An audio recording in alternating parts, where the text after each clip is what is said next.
굿모닝 엠브레이스, 여러분의 배우자를 위해 기도하라 18번째 시간입니다. 예수 그리스도를 믿는 우리는 모두 그리스도 안에서 새롭게 되었습니다. 그리스도 안에서 우리의 옛것을 버리고 새로운 모습으로 살아가게 되는 것입니다. 그리스도 안에서 한 몸이 된 우리가 나와 나의 배우자는 한 마음과 한 뜻으로 예수 그리스도의 제자로서 살아가야 합니다. 오늘 말씀 로마서 12장 1절부터 2절 말씀을 통해 그리스도 안에서 새롭게 된 나와 나의 배우자가 어떻게 한 마음 한 뜻으로 이 시대의 풍조를 본받지 않고 삶의 예배로 하나님을 기쁘게 할 합당한 예배가 될 수 있을지를 배우며 기도하기를 원합니다. 로마서 12장 1절부터 2절 말씀입니다. 형제자매 여러분, 그러므로 나는 하나님의 자비하심을 힘입어 여러분에게 권합니다. 여러분의 몸을 하나님께서 기뻐하실 거룩한 산 제물로 드리십시오. 이것이 여러분이 드릴 합당한 예배입니다. 여러분은 이 시대의 풍조를 본받지 말고 마음을 새롭게 함으로 변화를 받아서 하나님의 선하시고 기뻐하시고 완전하신 뜻이 무엇인지를 분별하도록 하십시오. 아멘. 사도 바울이 로마 성도들에게 쓰여졌던 편지인 로마서는 로마 교회의 성도들이 믿음에 굳게 서서 그들의 삶으로 살아내기를 바라며 쓰여졌습니다. 그리스도 안에서 은혜로 의로움을 얻은 성도는 삶으로 믿음을 나타내야 한다고 사도 바울은 말합니다. 그렇다면 어떻게 삶으로 믿음을 나타내야 할까요? 오늘 말씀 12장 1절에서는 우리의 몸을 하나님께서 기뻐하실 거룩한 산 제물로 드리라고 말합니다. 구약에서는 죄를 회개할 때 희생이 있는 제사를 드렸습니다. 레위기를 보면 죄를 지은 자들은 속죄 제물로 희생에 따른 번제물을 드렸어야 합니다. 나의 죄를 동물의 피로 속죄를 받아야 했고 임시적인 죄사함인 이 피 흘림의 제사가 계속되어야 했습니다.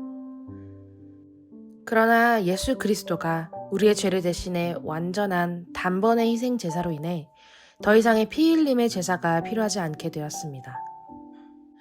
그렇다면 우리의 몸을 거룩한 산 제물로 드려라는 말은 무엇일까요?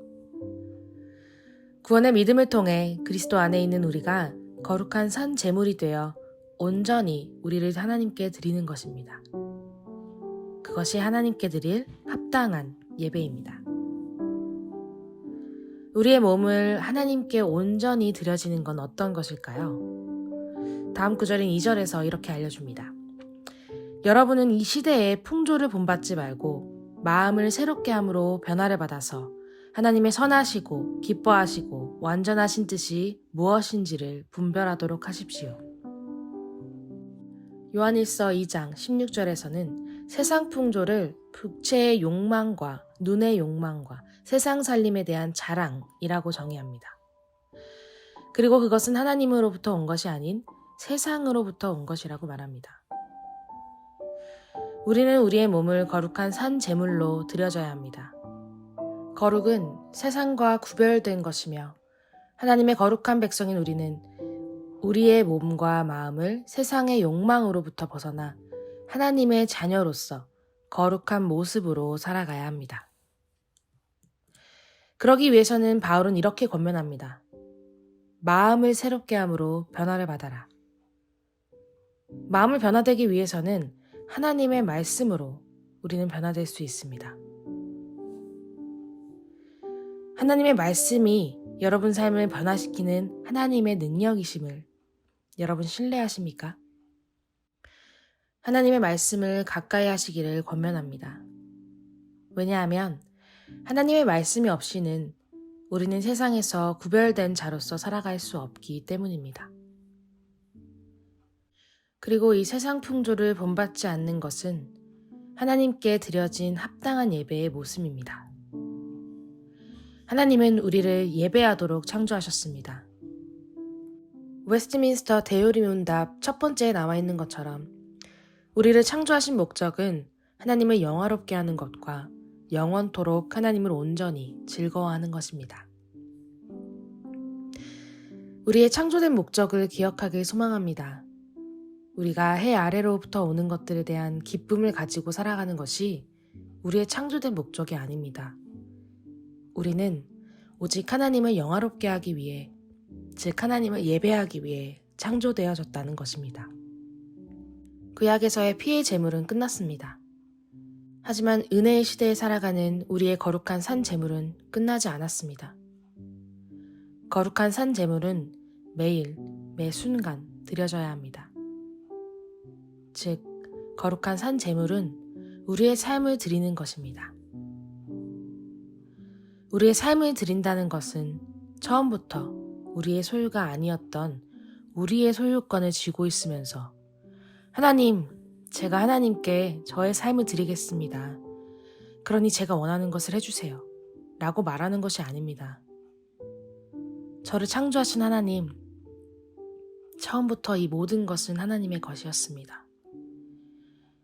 하나님께서 원하시는 거룩한 모습으로 하나님을 예배하는 삶을 드리길 원합니다. 라며 우리의 삶을 전부를 이끄시는 주님께 순종하는 것입니다. 여러분의 삶의 예배는 어떠한가요? 나의 삶, 나의 상황, 나의 감정, 나의 뜻을 이루고자 하나님께 예배하는 모습은 하나님께서 기뻐하실 합당한 예배의 모습이 아닙니다. 혹은 계속해서 나의 죄와 타협하고 세상과 타협하며 나의 텅 빈 속만 채우는 모습으로 하나님을 예배하는 모습은 하나님께서 기뻐하실 합당한 예배의 모습이 아닙니다.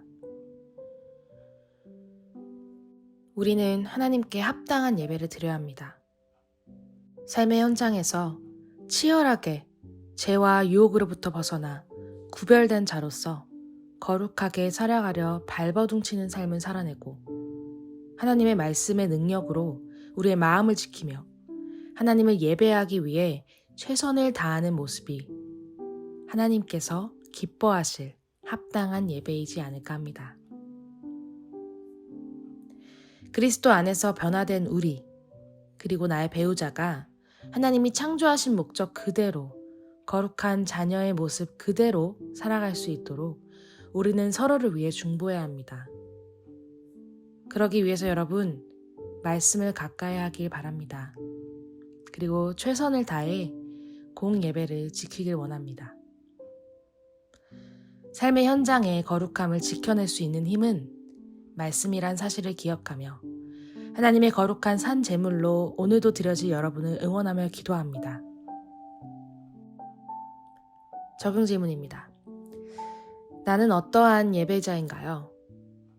나의 삶의 예배의 모습은 어떠한가요? 여러분은 말씀 중심으로 살아가고자 말씀을 가까이 하고 계신가요? 또한 여러분의 공예배는 어떠한가요? 교회에서 말씀을 배우고 말씀을 듣는 일에 최선을 다하고 있나요? 오늘 배운 배우자를 위한 기도 내용을 적용하며 배우자를 위한 기도문을 작성해서 음성 또는 문자 메시지로 전달해 주세요. 함께 기도하겠습니다. 사랑의 주님, 우리는 하나님의 거룩한 자녀입니다. 그렇기에 우리는 하나님의 거룩한 산 제물로 드려지기를 원합니다. 또 그러기 위해 우리에게 주신 말씀을 통해 우리의 마음을 지키고 하나님을 사랑하고 이웃을 사랑하는 예수님의 제자가 되길 원합니다. 삶의 현장은 치열하고 때론 연약하여 우리의 마음을 모두 해 아래에 둘 때가 있습니다. 그러나 예수 그리스도께서 우리를 위해 죄로부터 멀어진 하나님과 다시 화해되었다는 그 사실을 기억하며 우리의 삶으로 하나님께서 기뻐하시는 합당한 예배를 드리길 소망합니다. 오늘 하루도 주님의 거룩한 자녀로서 살아내기를 소망하며 살아계신 예수님 이름으로 기도합니다. 아멘.